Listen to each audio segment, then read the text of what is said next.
इति मालिन गे गौरी पूजन हम जब प्रीति मालिन गे गिरजा पूजन हम जब सुंदर सुंदर मालिन फूल देव सुंदर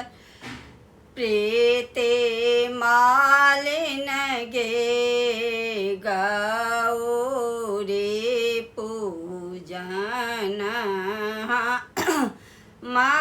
जब बेली चमेली फूल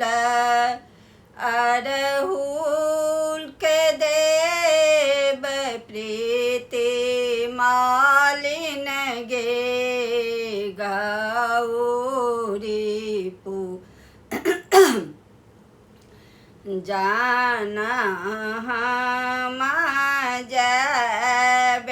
किनका चढ़ाए बेली चमेली प्रीति मालिन गे किनका चढ़ा एब अड़हुल शिव जी चढ़ाए बेली चमेली प्रीति मालिन गे गौरी चढ़ाए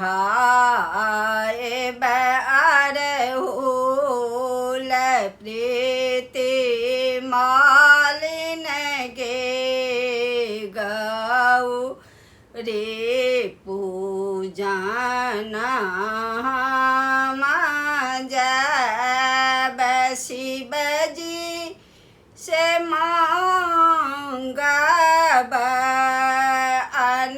अनधन लक्ष्मी प्रीति मालिन गे गौरी से मांगब आही बात प्रीति मालिन गे गौरी पूजन हम जब किनका से मांगब अनधन लक्ष्मी प्रीति मालिन गे किनका से मांगब सोहाग शिव जी से मांगब अनधन लक्ष्मी प्रीति मालिन गे गौरी से मांगब आही बात गौरी के पूजी पूजी भाग जे मांगब प्रीति मालिन गे आर मांग स्वामी श्री राम प्रीति मालिन गे